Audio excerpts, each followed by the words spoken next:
मुझे आपसे कुछ कहना है,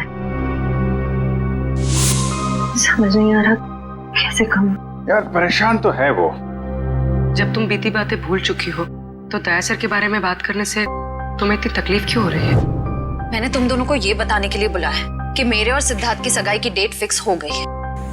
तुम ये शादी किसी दबाव में तो नहीं कर रही हो ना? क्या डेट फिक्स हुई है एंगेजमेंट की? 28 सितंबर। श्रेया ने जो फैसला लिया है उसके पीछे कोई तो वजह है, पर क्या वजह हो सकती है?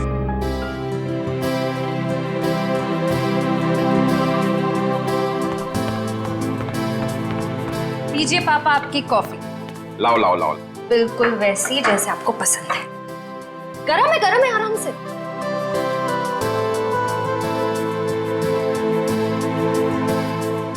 वाओ, मेरी बेटी जैसी कॉफी इस दुनिया में कोई नहीं बना सकता। वो तो है, लेकिन एक जमाने में मैं भी बहुत टेस्टी कॉफी बनाया करती थी। तुम हो ही इतनी टेस्टी। मेरा मतलब है तुम आज भी उतनी टेस्टी कॉफी बनाती हो। आप भी ना बेटी के सामने कुछ भी बोल रहे हो। क्यों, क्या हुआ? श्रेया बेटा, तुम्हें कोई प्रॉब्लम है? नहीं पापा, मुझे कोई प्रॉब्लम नहीं है। ये देखो। ना आप खाइए, मैं देखती हूँ।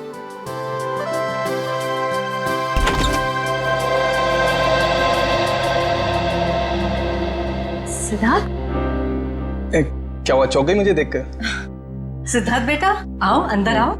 बैठो, मैं तुम्हारे लिए अरे कॉफी। नहीं श्रेया, मैं थोड़ा जल्दी में हूँ। मैं ये एंगेजमेंट कार्ड दिखाने आया था।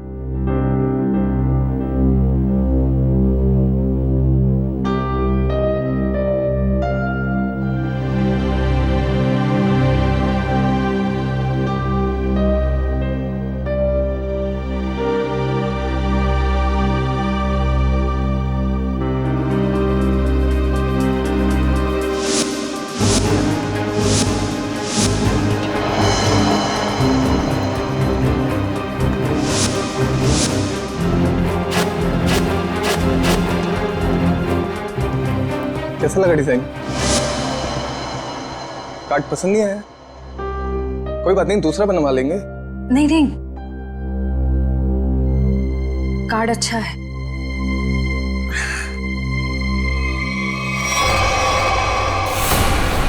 चल चल चल चल चल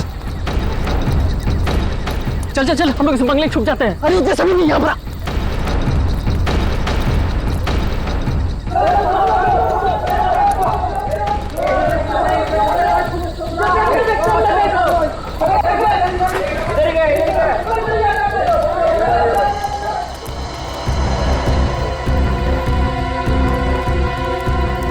चल चल निकलते हैं यहाँ से। अरे रुक रुक रुक, हम लोग सारा सोना यहीं पे गाड़ देते हैं जमीन में। अबे तेरा दिमाग खराब हो गया है? मोहल्ले के लोगों ने हमारा चेहरा देख लिया है, और अगर कल हम यहाँ दोबारा आए तो यहाँ पकड़े जाएंगे, खतरे में पड़ जाएंगे। हम लोग सोना लेकर बाहर नहीं जा सकते हैं, सारे लोग घूम रहे हैं। और तू खतरों से कब से डरने लगा? अरे खतरों से नहीं, तेरी बेवकूफियों से डर रहा हूँ। देखना एक दिन तेरी सारी बेवकूफियां हमें ले डूबेंगी, समझा? तू बेवकूफ किसे बोला? हाँ, सारा प्लान मैंने बनाया है। सारा प्लान तूने बनाया, इसका मतलब ये नहीं कि जेल भेजने का प्लान भी तू बनाएगा, समझो? जरूरी नहीं है मैं तेरा सारा बात मानूं, समझा? सोना यहीं गाड़ेंगे, यहीं। अच्छा, गाड़ के दिखा। अच्छा,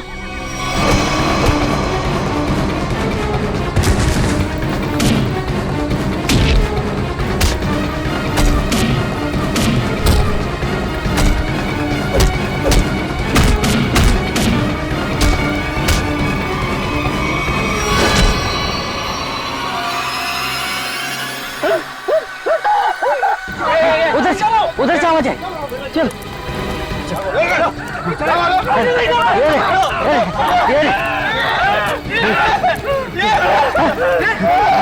अरे ये तो कंकाल है।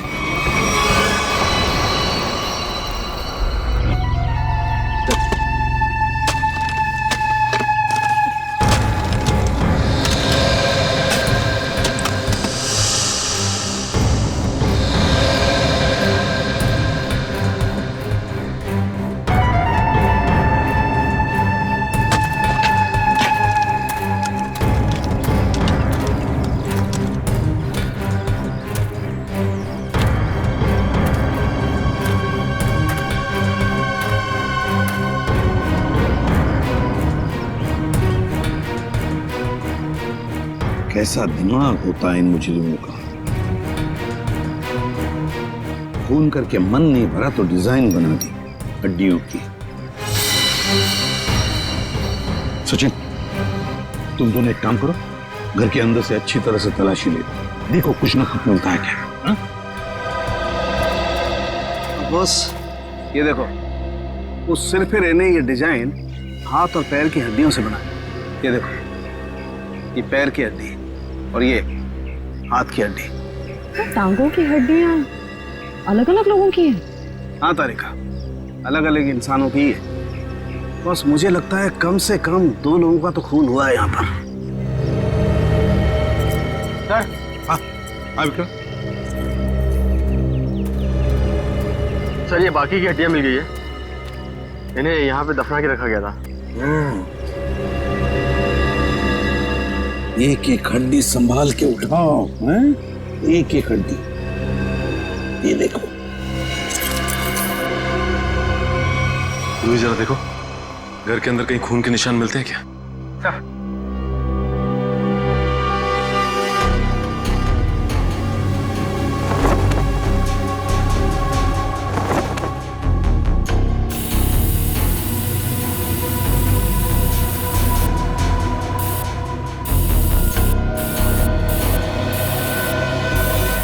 जी सर, गांव वालों का कहना है कि 1984 में इस घर के मालिक अपने पूरे परिवार के साथ ऑस्ट्रेलिया चले गए थे छुट्टी मनाने के लिए। कुछ दिनों बाद उनकी मौत की खबर आई वहां से। पूरी फैमिली समुंदर में डूब गई। अच्छा, एक बात बताइए, ये इनकी मौत के बाद कोई घर का ख्याल व्याल रखने नहीं आया था? नहीं सर, दोस्तों और रिश्तेदारों को लगता था कि इस घर में कुछ आत्माएं। आत्मा? अच्छा, आप लोगों ने यहाँ पे आत्मा देखी है क्या? जी सर, कुछ परछाइयाँ दिखती रहती हैं अक्सर। हाँ, और कुछ ऐसी भयानक सी आवाजें भी आती है सर। हाँ? कैसी भयानक सी आवाजें? सर, कभी किसी के चीखने की आवाज, कभी किसी के रोने की आवाज आती है।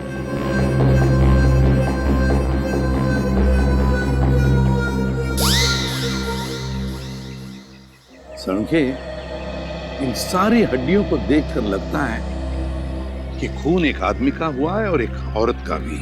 ये देखना, पेल्विक गर्ड, एक पेल्विक गर्डल किसी औरत की है। हाँ बस, लेकिन एक कमाल की बात है, क्या? इन सारी हड्डियों में किसी की भी खोपड़ी की हड्डी नहीं मिली। हो सकता है खोपड़ियां किसी और जगह पे छुपा कर रखी हो या फेंक दी हो सकता है ना। मयूर, विक्रम, काम करो, बंगले के आसपास का एरिया अच्छी तरह से छानो और ढूंढो, देखो, कुछ न कुछ तो जरूर मिलेगा। एक एक कोना भी मत छोड़ो। जाओ। yes, ये बंगला बंद ही रहता है और आप लोग आसपास रहते हैं? जी सर। ये घर मिला था तुम लोगों को?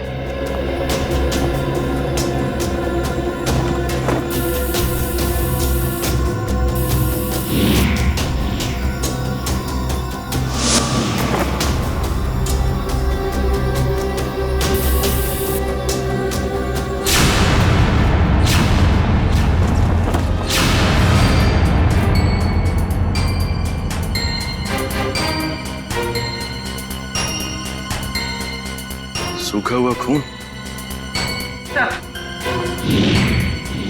सर, ये टेप रिकॉर्डर और ये प्रोजेक्टर मिला है। टेप रिकॉर्डर और प्रोजेक्टर और ये सूखा हुआ खून, इसका मतलब कोई ना कोई बहुत गहरा राज छिपा है इस बंगले के अंदर। सर,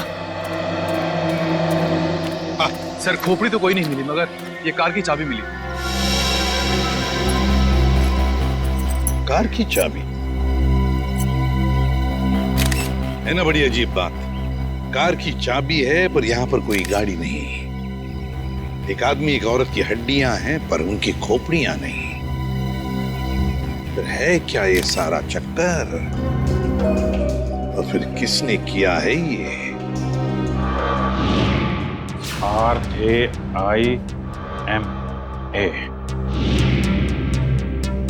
हड्डियों से रायमा लिखा है सर। रायमा लगता है किसी लड़की का नाम है ये। सर, कहीं उसी लड़की का नाम तो नहीं जिसका हमें कंकाल मिला है? हो सकता है। सर, अगर वो 2 चोर लुटेरे वहाँ बंगले में छुपने के लिए नहीं जाते तो हमें कहीं पता ही नहीं चलता कि वहाँ 2 मुर्दे गड़े हुए हैं। और ये भी पता नहीं चलता कि वहाँ पे एक आत्मा है।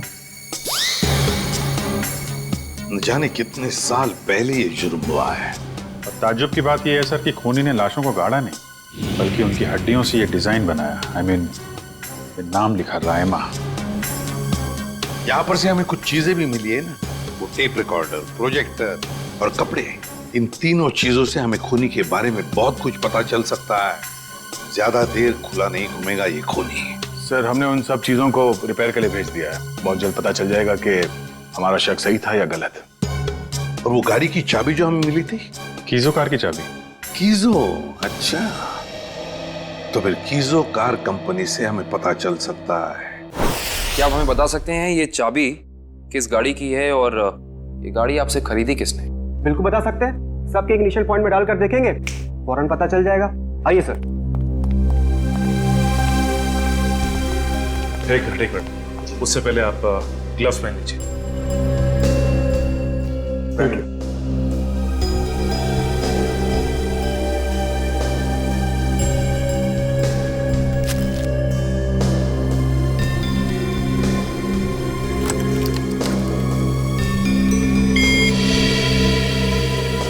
ये नहीं है सर।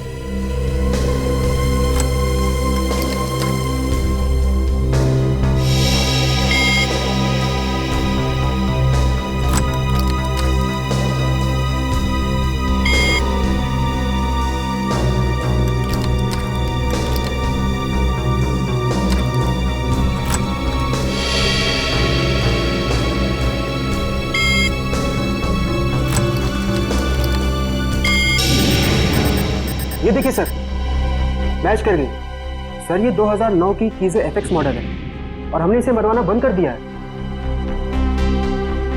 कीजो FX 2009 model. आपके किसी कस्टमर ने कोई रिक्वेस्ट की थी ऐसी चाबी की डुप्लीकेट चाबी बनवाने की? ये पता करने में तो बहुत वक्त लग जाएगा। तो ठीक है, आप पता कीजिए। तब तक हम ये पता करते हैं कि 2009 के कीजो एफएक्स मॉडल की कितनी गाड़ियां चोरी हुई थी। मिलिंद जी। जी सर। कुछ हो रहा है कि नहीं? सर मैं कोशिश तो कर रहा हूँ सर।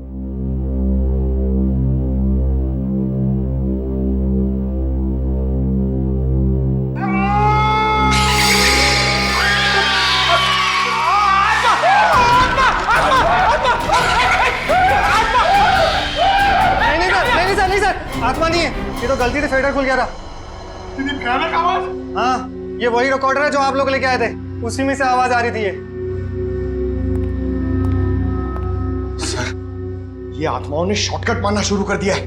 ये अपनी आवाज यूज नहीं करती हैं, इस टेप रिकॉर्डर में आवाज डाल के यूज करती हैं। पंकज, ऐसा भी हो सकता है कि वहां पे कोई आत्मा हो ही ना, कोई इंसान ही ये सब खेल खेल रहा हो। मिलिंद जी। जी सर। आपको इस प्रोजेक्टर से क्या फुटेज मिला? हाँ सर, एक मिनट।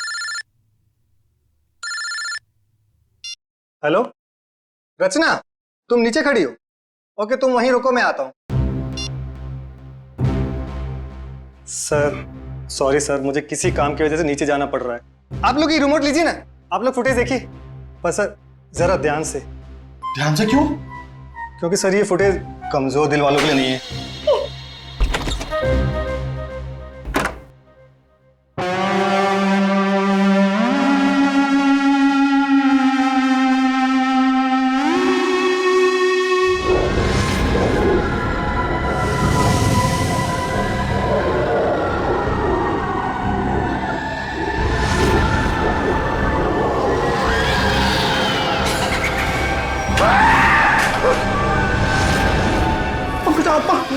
पंकज, बंगला नंबर 13 की आत्मा यहाँ आ गई।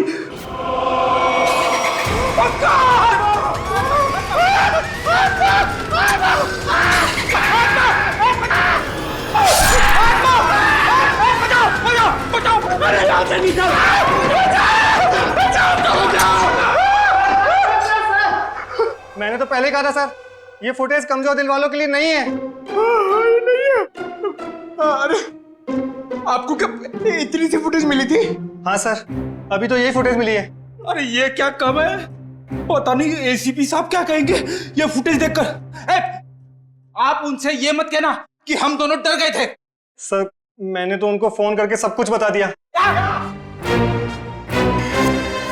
हमारा अंदाजा सही निकला। ये खूनी इस प्रोजेक्टर के जरिए किसी को डरा रहा था, आत्मा बनकर। सर हो सकता है कि इस फुटेज का उन मुर्दों के साथ कोई लेना देना ही ना हो।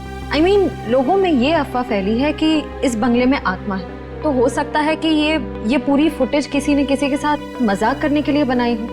नहीं श्रेया नहीं, इन दोनों चीजों का जरूर एक दूसरे से कोई ना कोई संबंध है। ये डरावनी फुटेज उस खूनी के विकृत दिमाग में से ही निकली है। हाँ सर, किसी को डराने या मजाक करने के लिए कोई इतनी मेहनत नहीं करेगा। फुटेज में ये जो आत्मा है इसे प्रोफेशनल तरीके से फिल्माया गया है, स्पेशल इफेक्ट्स के साथ, जैसे फिल्मों वगैरह में होता है। और इस फुटेज को देख के लगता है सर कि खूनी को स्पेशल इफेक्ट्स का काफी ज्ञान है, या फिर हो सकता है उसने ये फुटेज किसी स्पेशल इफेक्ट स्टूडियो में बनवाई हो। हाँ बिल्कुल सही, ऐसा ही हो सकता है। तो शहर में जितने भी स्पेशल इफेक्ट्स के स्टूडियोज हैं, सब में जाकर के पता लगाना पड़ेगा। आइए सर, ये बलविंदर है, वो गाड़ी की चाबी इन्हीं की थी। क्या बात है सर, मुझे यहाँ क्यों बुलाया गया है? हमें आपकी गाड़ी की चाबी मिली है। कहाँ से सर? उन्नति नगर, बंगला नंबर 13। ये एड्रेस को जाना पहचाना लग रहा? नहीं सर। नहीं? रायमा नाम सुना है पहले कभी? बिल्कुल नहीं सर। मगर सर, इसका मेरी गाड़ी से क्या लेना देना है? आपकी गाड़ी है कहाँ? सर वो तो कई सालों से गायब ही है। कब से? 5 जुलाई 2011। दरअसल मेरा टैक्सी का बिजनेस है। मेरी कंपनी का नाम है बलविंदर एंड कंपनी। मेरा ड्राइवर प्रीत उस दिन गाड़ी लेकर न जाने कहाँ गायब हो गया। तब से लेकर आज तक मेरी गाड़ी का कोई अता पता ही नहीं है सर। और उस ड्राइवर का? अस्पताल से फोन आया था कि उसे वहां भर्ती किया गया है। मैं उसे वहां देखने गया था। उसकी हालत बहुत खराब थी सर। आग लगने की वजह से उसका थोड़ा शरीर जल गया था। रहता कहाँ ये तुम्हारा ड्राइवर? सर आजकल वो मानसिक चिकित्सालय में है। सर वो बहुत गहरे सदमे में है। मानसिक चिकित्सालय? कौन से हॉस्पिटल में है वो? सर पूना से 50 किलोमीटर आगे एक स्टेट मेडिकल सेंटर है, वहीं पर है। State medical centre?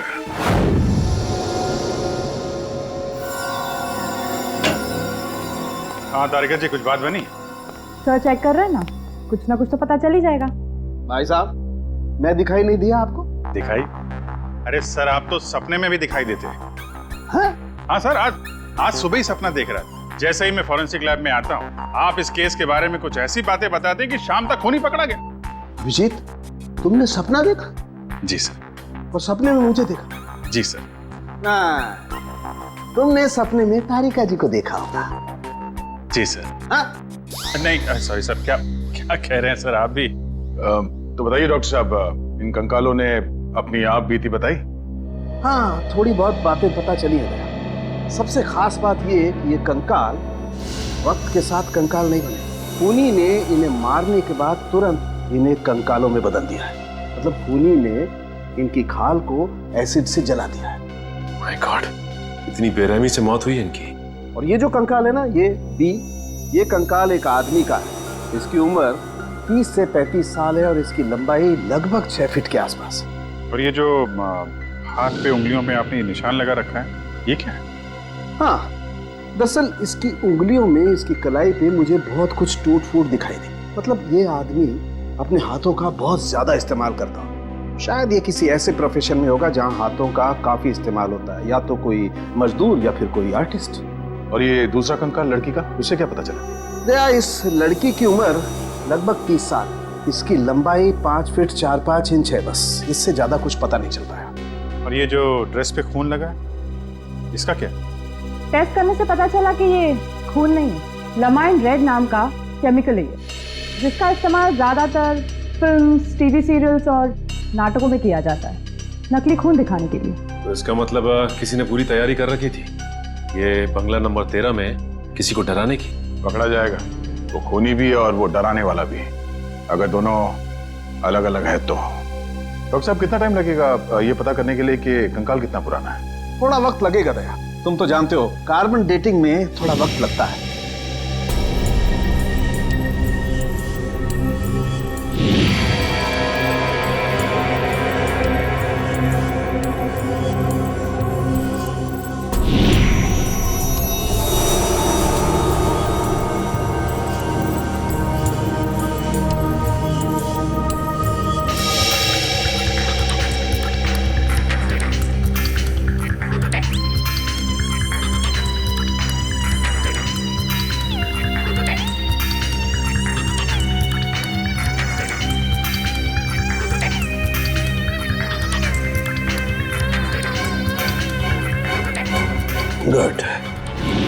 गणित शुरू हो गई है। अब पता लग जाएगा दरअसल इन लोगों की मौत कब हुई थी। सर मुझे लगता है इन दोनों को एक साथ ही मारा होगा।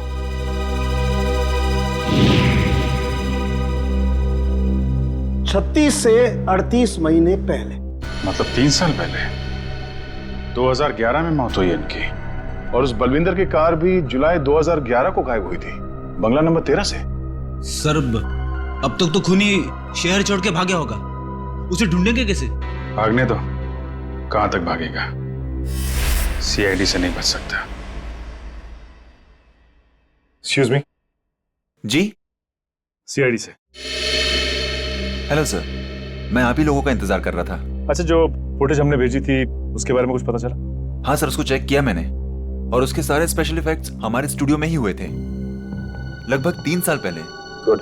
उस फिल्म का नाम क्या था? सर फिल्म का नाम था आत्मा की चीख। हाँ, और सर वो फिल्म पूरी नहीं हो पाई थी। अधूरी फिल्म की फुटेज। सर वो फिल्म तो अधूरी थी ही, साथ में हमें हमारा पूरा पैसा भी नहीं मिला। कौन से बैनर की फिल्म थी ये? प्रोडक्शन हाउस का नाम क्या था? सर वो नए लोग थे और उस प्रोडक्शन हाउस का नाम था, 1 मिनट, हाँ सर उसका नाम था magic media works. Magic media works. अब तो यही लोग बताएंगे कि इस आत्मा की चीख को लोग सुन के नहीं पाए। प्रीत की हालत में पिछले 3 सालों में बिल्कुल सुधार नहीं हुआ। उस वक्त किसी लड़की की आत्मा के बारे में बात करता था और आज भी करता है। सर लड़की की आत्मा? अच्छा, पिछले 3 साल में जितने भी लोग प्रीत से मिलने आए थे उनकी लिस्ट चाहिए हमें। हाँ, हैरानी की बात यही है सर, पिछले 3 सालों में इससे कोई भी मिलने नहीं आया सिवाय मिस्टर बलविंदर के, जो इनके इलाज का खर्चा उठा रहे हैं। बलविंदर? जी सर। ओके।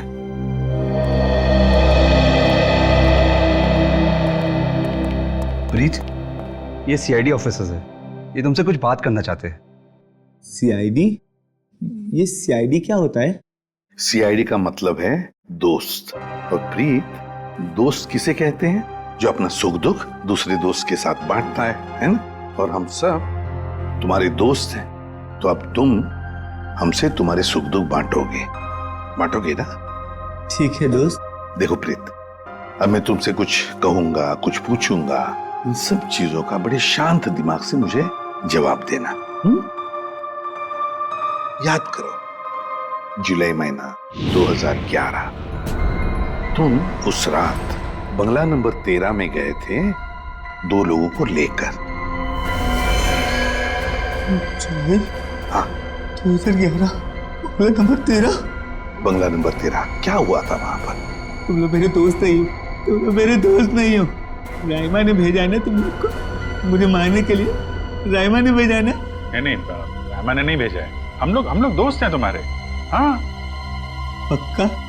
बिल्कुल पक्का, राइमा ने नहीं भेजा है हमें। अब बताओ क्या हुआ था उस रात उस बंगले में, है? बंगला नंबर 13। एक आदमी और औरत ने पैसे दिए थे मुझे उन्हें वहां ले जाने के लिए। ये क्या? राइमा चीख रही है, राइमा चीख रही है, मुझे मार देगी, मुझसे बदला लेना चाहती है। राइमा तुम्हारे पीछे है। ये बात करने की स्थिति में नहीं है अभी। आई एम सॉरी डॉक्टर साहब, 2 मिनट और। सॉरी, मैं आपके केस के लिए मैं अपने पेशेंट की जान खतरे में नहीं डाल सकता। Please cooperate. ठीक है। मुझे मार देगी, मुझसे बदला लेना चाहती है। अभिजीत, एक बात तो पक्की है कि उस रात प्रीत बंगला नंबर 13 में एक आदमी और एक औरत को लेकर गया था, और हमें जो कंकाल मिले हो शायद उसी आदमी और उस औरत के हो। हाँ सर, ये आत्मा वाला ड्रामा करके उनको डराया, मार डाला, फिर सर अलग कर दिया ताकि पहचान ना हो सके। सर, ये प्रीत बार बार राइमा आ रही है ऐसा क्यों बोल रहा है? कहीं राइमा जिंदा तो नहीं? इस बात का तो पता लगाना ही पड़ेगा कि प्रीत की बातों में कितनी सच्चाई है और कितना भ्रम। लेकिन एक बात तो पक्की है, इस राइमा का इस केस के साथ कोई ना कोई संबंध जरूर है। इस राइमा की कुंडली निकालो। राइमा,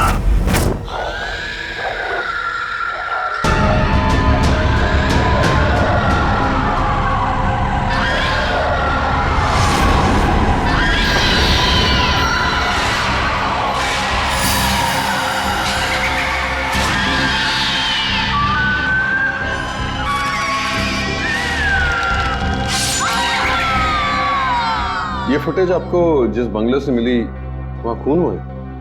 जी हाँ, दो खो। वैसे ये फिल्म की फुटेज आपकी है ना? जी हाँ, क्या बताऊं सर, बड़ी ही मनहूस फिल्म थी। 10 सीन ही शूट किए थे, फिर फिल्म बंद हो गई। और बंद होने के बाद इस फिल्म के सारे राइट्स मैजिक मीडिया बॉक्स के पास आ गए, if I am not wrong, है ना मिस्टर आलोक? अब इस तरह के फुटेज तो हमारे पास काफी पड़े रहते हैं। अब पता नहीं ये फुटेज उसके हाथ कैसे लग गए। मतलब आप भी मानते हैं कि ये फुटेज गलत हाथों में लग गए, जिसका उसने गलत फायदा उठाया और दो खून किए? शायद कोई बाहर वाला हो। लेकिन आपको ऐसा नहीं लगता कि कोई अंदर वाला भी हो सकता है? क्योंकि ऐसा काम करने के लिए अंदर वाले के लिए कोई आसानी ज्यादा होती है। वैसे इस फिल्म पे आप लोग क्या क्या काम कर रहे थे? सुनील राइटर था, आलोक डायरेक्टर और मृणाल कॉस्ट्यूम डिजाइनर। और आप प्रोड्यूसर, राइट? जी। आप में से कोई राइमा को जानता है? राइमा हमारे फिल्म की हीरोइन थी। सर, आप कैसे जानते हैं राइमा के बारे में? आप एक काम कीजिए मिस्टर आलोक, आप अपनी फिल्म की हीरोइन राइमा को यहाँ बुला लीजिए। वो एक्चुअली कई साल पहले राइमा एक हादसे में आग में जलकर मर गई। मर गई? अच्छा, राइमा की कोई तस्वीर या फोटो? मृणाल, फोटो ले आओ। जी सर। एक मिनट, अभी आपने कहा कि वो जल के मर गई, लेकिन कैसे? ज्यादा कुछ तो पता नहीं है, क्योंकि उसके और हमारे बीच तनाव हो गया था। और वो क्यों? वो एक्चुअली हम राइमा को अपनी फिल्म में हीरोइन लेना चाह रहे थे, पर बाद में हमने अपना इरादा बदल लिया और स्मृति को हीरोइन ले लिया और राइमा हो गई साइड एक्ट्रेस। तुम मेरी जगह ये छिपकली को हीरोइन बनाना चाहते हो? तुम्हारा दिमाग खराब हो गया है? राइमा, तमीज से बात करो। मैंने तुमसे कहा ना, अगली फिल्म में तुम्हें हीरोइन बनाऊंगा। इस फिल्म के किरदार के लिए तुमसे बेहतर स्मृति। अच्छा, तो ये बात पहले क्यों नहीं सोची जब मुझे फाइनल किया था? ये फिल्म इंडस्ट्री है राइमा, यहाँ किसकी किस्मत कब यू टर्न मार जाए कोई नहीं कह सकता। ये फिल्म मेरी किस्मत में थी, मुझे मिल गई। इंतजार करो, सिर्फ इंतजार। एक दिन तुम्हारी जिंदगी ऐसी दिशा में चली जाएगी जिसका अंत गहरी खाई में होगा, समझे तुम? क्या तुम मुझे धमकी दे रही हो? धमकी ही समझ लेना। राइमा रुको, राइमा। सूरज गया था राइमा को मनाने के लिए, लेकिन कोई फायदा नहीं। एक हफ्ते बाद खबर आई कि एमजे स्टूडियो में आग लगी है और राइमा की मौत हो गई। मुझे अफसोस है, अगर राइमा हमारी फिल्म की हीरोइन होती तो शायद ये दुर्घटना ना होती और आज वो जिंदा होती। आलोक जी, आप एक काम कीजिए, आप अपनी फिल्म की नई हीरोइन स्मृति, उनको यहाँ बुलाइए। मैंने उसे कॉल किया था, उसका फोन लगा नहीं, और आर्ट डायरेक्टर विराज का भी वो फोन डेट बता रहा था। विराज और स्मृति से मिलना पड़ेगा। सर, ये रहे फोटो। ये है राइमा। राइमा ने स्मृति को धमकी दी, उसके बाद राइमा खुद मारी गई। तो फिर ये खून कर कौन रहा है? इसका जवाब तो अब विराज और स्मृति से मिलकर ही पता चलेगा। मैंने पता किया, ये विराज और स्मृति इस ब्लू रोज प्रोडक्शन हाउस में काम कर चुके हैं। गुड निकल, इससे पूछते हैं। अरे सुनिए भाई साहब जी, ये विराज शंकर है, आर्ट डायरेक्टर है, काफी टीवी में और फिल्मों में सेट लगाए हैं इन्होंने। इन्हें पहचानते हैं आप? नहीं सर, मुझे नहीं मालूम। जी, आगे पूछते हैं। एक्सक्यूज मी, हम लोग सीआईडी से। जी। आप विराज शंकर को जानते हैं? विराज शंकर? हाँ सर, मैं जानता हूँ। वो बेचारे बहुत कर्जे में थे, पर फिर पता नहीं क्या हुआ उनका। उनका कोई एड्रेस, कोई पता? सर, इस बारे में कुछ ज्यादा तो पता नहीं है, लेकिन उनका ऑफिस कहीं अंधेरी में है।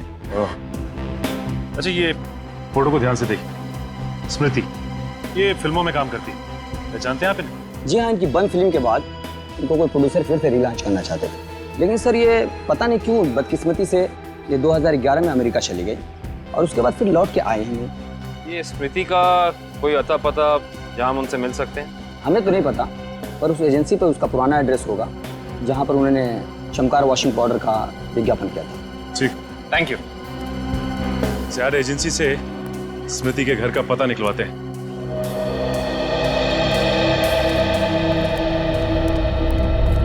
पुलिस की रिपोर्ट के हिसाब से राइमा इसी एमजे स्टूडियो में जलकर मरी है। पता नहीं काबिल, लेकिन ये बात इतनी सीधी है नहीं जितनी की लग रही है। जैसा कि फाइल में लिखा हुआ है कि स्टूडियो में आग लगी रात के 2 बजे।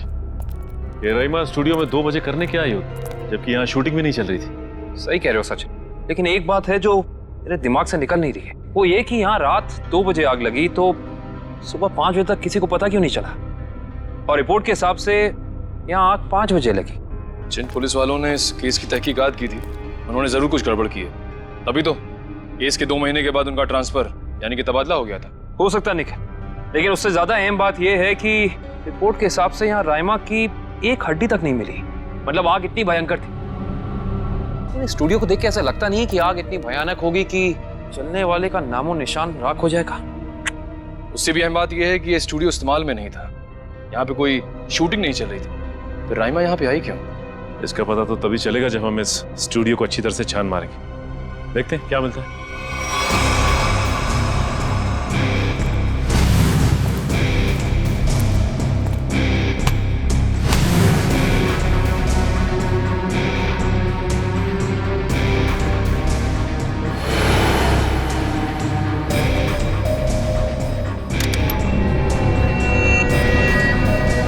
ये देखो, जली हुई गन।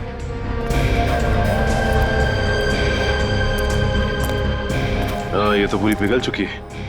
पुलिस वालों ने लगता है अपना काम ठीक से किया नहीं, देखा नहीं इसे पहले। भी हो सकता है कि राइमा ये गन किसी को मारने के मकसद से लाई हो, या फिर हो सकता है कि कोई राइमा को मारने के लिए लाया हो। ये भी पॉसिबिलिटी है। जरूर कुछ है यहाँ, देखते हैं और क्या मिलता है।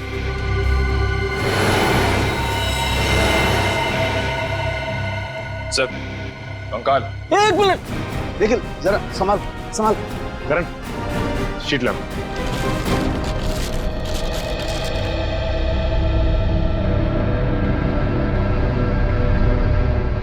एक बार कंकाल, वो भी पूरी तरह से जला हुआ।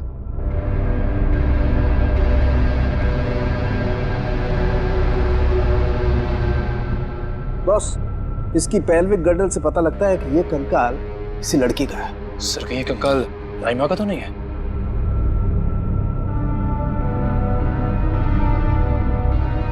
और इसकी लंबाई 5 फीट 6 इंच और राइमा की लंबाई 5 फुट 3 इंच। इससे साफ पता चलता है कि ये कंकाल राइमा का नहीं बल्कि किसी और का है। केस सुलझने की बजाय और उलझता चला जा रहा है। एक बात और, हम लोगों को यहाँ जली हुई गन जरूर मिली है, लेकिन इस लड़की की मौत गोली लगने की वजह से नहीं, इस लड़की की मौत जलने की वजह से ही हुई है। देखो, ढूंढो और कुछ मिलता है क्या।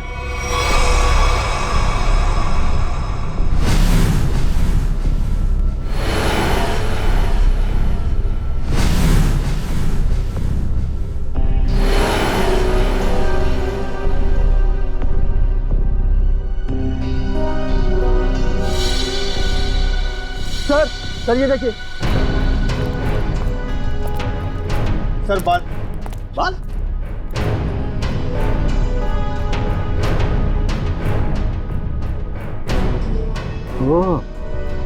सर, ये तो किसी लड़की का बाल लगता है, या तो मरने वाली का या फिर राइमा का। ये किसका बाल है ये तो डीएनए के बाद ही पता चलेगा। सर, ये अरुण है, विराज जी के वर्कशॉप के इंचार्ज। जी, आपको कुछ बनवाना था? जी हाँ, हथकड़ी बनवानी है। हथकड़ी? मैं कुछ समझा नहीं। हाँ, अपनी बनाई हुई हथकड़ी खुद अपने हाथों में पहनेंगे तो थोड़ा दुख कम होगा। अब समझ में आया, इतने सालों के बाद ख्याल आया आपको कर्ज के रुपयों का। कर्ज के रुपए? हाँ, इसीलिए तो आप उन्हें ढूंढ रहे हैं, क्योंकि वो लोगों से लिया हुआ कर्ज वापस नहीं कर पाए। नहीं मैडम, हमारा यहाँ आने का मकसद कुछ और है। विराज को बुलाई, कहाँ है वो? ये तो कोई भी नहीं जानता। कर्जदारों से परेशान होकर आज से 3 साल पहले जुलाई 2011 में न जाने कहाँ गायब हो गए। जुलाई 2011? सर, 5 जुलाई 2011। सर, मुझे लगता है कि इस विराज के भागने की वजह कर्जा नहीं कुछ और है, जिसका कुछ ना कुछ संबंध उन कंकालों के साथ जरूर है। मुझे तो लगता है उनमें से एक कंकाल विराज का है। याद है सारुण के साहब ने कहा था, आदमी वाला कंकाल किसी मजदूर या आर्टिस्ट का है जिसने जिंदगी भर अपने हाथों से बहुत काम लिया है। और हो सकता है सर शायद वो दूसरा कंकाल स्मृति का हो। ये विराज के परिवार वाले कहाँ रहते हैं? सर जहाँ तक मुझे पता है उनके परिवार में कोई और है ही नहीं। विराज अकेले ही थे? जी सर। चीज मिल जाती डीएनए सैंपल के लिए तो कंकाल वाला राज खुल जाता। ये सारी पेंटिंग उन्हीं की है ना? जी सर। देखो जरा।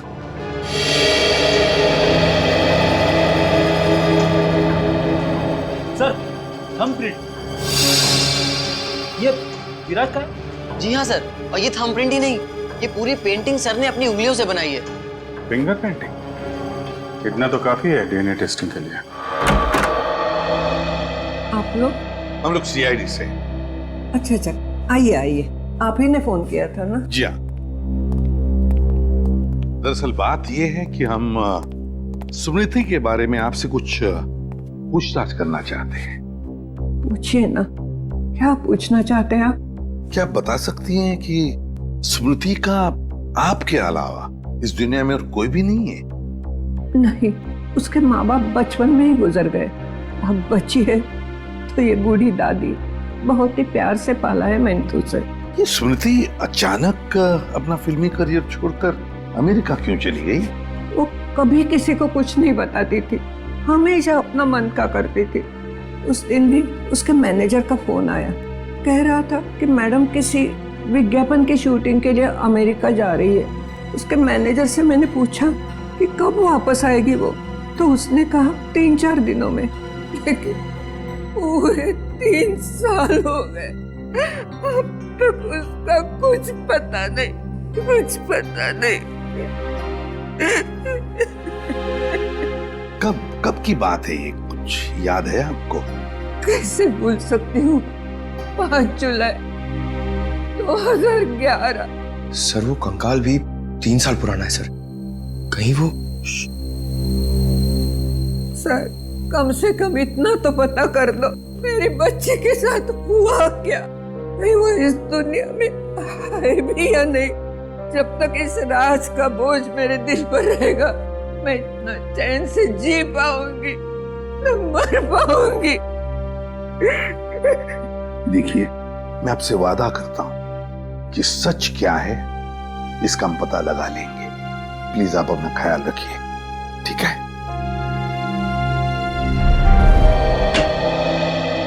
हाँ डॉक्टर साहब, डीएनए की रिपोर्ट आ गई क्या? हाँ, पेंटिंग पर जो सूखा हुआ सलाइवा मिला था, वो सलाइवा ये बताता है कि वो आदमी वाला कंकाल विराज का ही है। और हमने स्मृति की दादी का भी डीएनए टेस्ट करवाया, जिससे पक्का हो गया कि बंगलो नंबर 13 में जो कंकाल मिला था वो स्मृति का है। इसका अंदाजा तो हमें हो ही गया था। अब इस केस में हमें आगे ले जाएगा ये तीसरा कंकाल जो एमजी स्टूडियो में जला हुआ मिला था। इस कंकाल से कुछ पता चला? हाँ, इस जली हुई लड़की का कंकाल विराज के कंकाल और स्मृति के कंकाल दोनों से ज्यादा पुराना है। और ऐसा लगता है कि इस लड़की को सिगरेट पीने और तंबाकू खाने की बुरी आदत थी, क्योंकि इसके जबड़ों से हमें तंबाकू के अंश मिले। और वो बाल इसी जली हुई लड़की के? नहीं, वो बाल ना तो इस जली हुई लड़की का है, ना ही स्मृति का है। सर कहीं ये बाल रायमा का तो नहीं है? सर इस केस की सुई घूम फिर के रायमा पर आकर अटक गई। पता लगाना पड़ेगा रायमा के साथ आखिर हुआ क्या था। जैसा कि आप देख रहे हैं, सीआईडी ने एक और खूनी को पकड़कर एक बार फिर साबित कर दिया है कि उनके नाक के नीचे से कोई भी मुजरिम बच के निकल नहीं सकता। इस बार पकड़ी गई है बंगलो नंबर 13 में हुए खून की हत्यारी रायमा। एक मिनट प्लीज। सर क्या ये बात सच है कि आप एक बाल के जरिए रायमा तक पहुंच गए? देखिए, इस वक्त हम आपके सवालों का जवाब नहीं दे सकते। जल्दी जब हम प्रेस कॉन्फ्रेंस लेंगे तब आपको सब बता देंगे। ओके, ठीक है? चलिए हटिए, अब जाने दीजिए। चलो हटिए। रायमा जी, आपने उन मासूम लोगों को क्यों मारा? क्या वजह थी इसके पीछे? रायमा जी, रायमा जी, प्लीज पीछे हटिए, प्लीज। रायमा जी,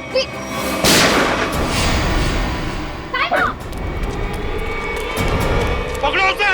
अब खूनी पकड़ेगा इसे।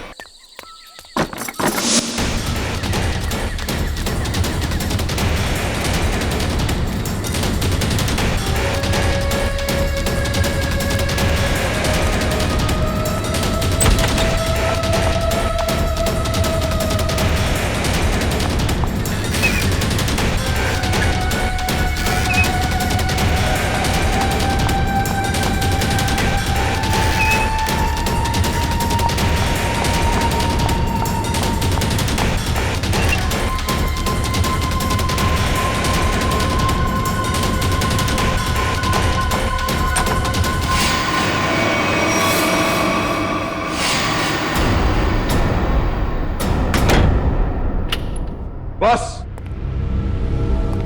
बहुत हो गया, अब कुछ नहीं हो सकता। बाहर आ जाओ। ये कहानी इसी घर से शुरू हुई थी और खत्म भी इसी घर में होगी, आज ही।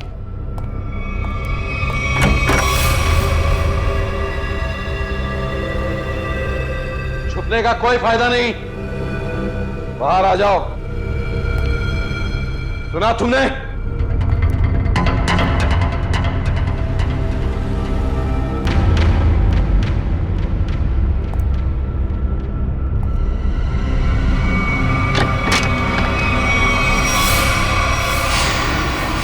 बहुत हो गया नकली रायमा बनने का नाटक। बराबर, come on move.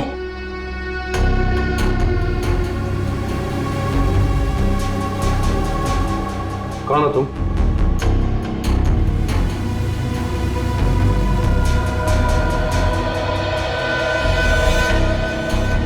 CID office, पूर्वी। सीआईडी?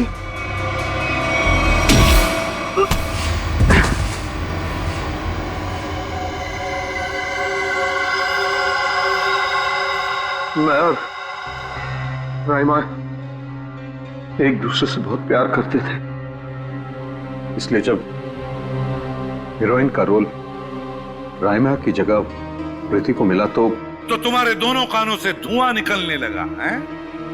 हाँ, हम स्मृति को सबक सिखाना चाहते थे, इसलिए हमने उसके अतीत के बारे में रिसर्च शुरू की। राइमा को पता चला कि एक्ट्रेस बनने से पहले स्मृति ड्रग्स के कारोबार से जुड़ी थी। इसलिए रायमा ने स्मृति को ब्लैकमेल करना शुरू कर दिया। क्यों? स्मृति को लगा कि उसका करियर खत्म होने वाला है, उसके रीलॉन्चिंग के सपने पर पानी फिर जाएगा, इसलिए उसने और उसके बॉयफ्रेंड विराज ने एक किलर को रायमा की सुपारी दी। यह तो अच्छा हुआ कि उस किलर की गोली से रायमा नहीं मरी, बल्कि वो अपराधी खुद उस आग में जलकर मर गई।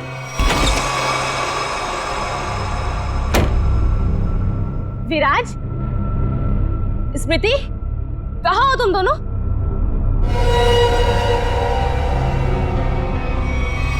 कौन हो तुम? जिया। जिया? कौन जिया? और ये दरवाजा क्यों बंद कर दिया? ताकि तुम्हें अकेले में तोहफा दे सके। हाँ? स्मृति और विराज को ब्लैकमेल करने का तोहफा। हाँ? क्या कर रही हो तुम? सुना है आग से जलकर मरने में बहुत दर्द होता है। आग? छोड़ दो मुझे, प्लीज, गोली मत चलाना। मौत से बचकर कहाँ भाग रही? मौत से तो आज तक कोई नहीं बच पाया। छोड़ दो मुझे, प्लीज छोड़ दो मुझे, गोली मत चलाना, प्लीज छोड़ दो मुझे, छोड़ दो मुझे। कोई आखिरी ख्वाहिश?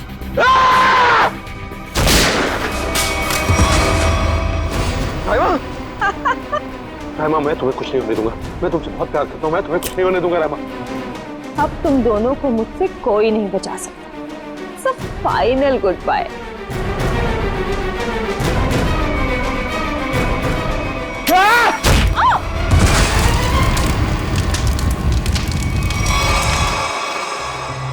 और रहीमा, उसका क्या हुआ?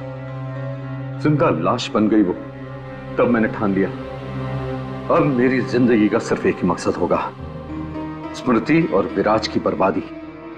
मैंने उन्हें यकीन दिला दिया कि रायमा जिंदा है, इसलिए वो लोग यहां आए, उस ड्राइवर को लेके जिसने एमजे स्टूडियो में आग लगाई थी। और फिर तुमने उन्हें डराना शुरू कर दिया, उनके दिमाग में यह भ्रम पैदा कर दिया कि यहां पर रायमा की आत्मा अभी भी है जो उनसे बदला लेना चाहती है।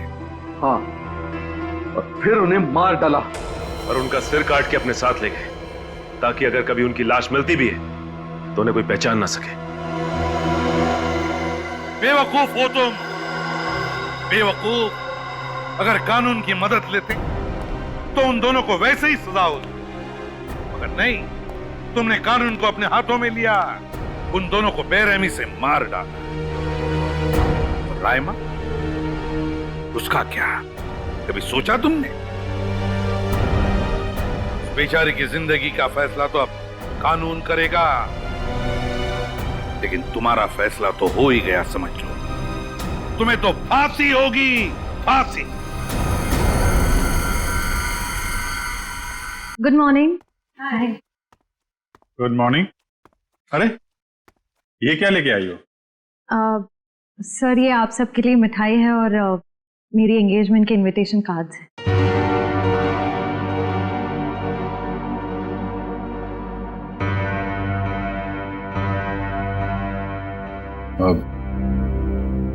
तारीख पक्की होगी?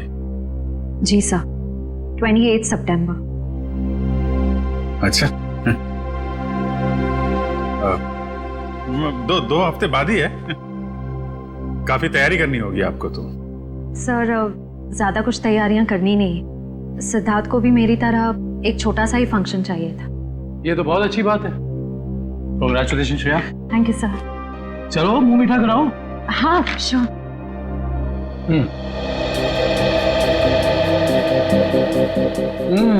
ये लड्डू तो बहुत अच्छे हैं।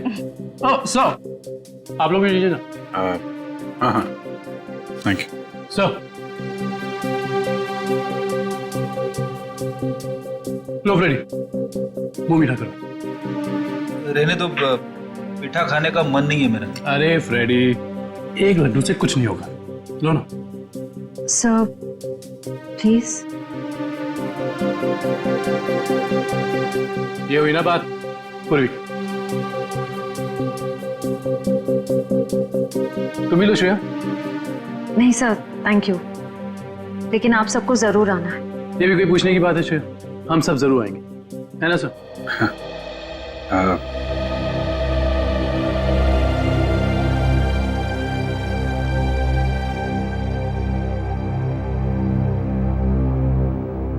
सर आप आएंगे ना?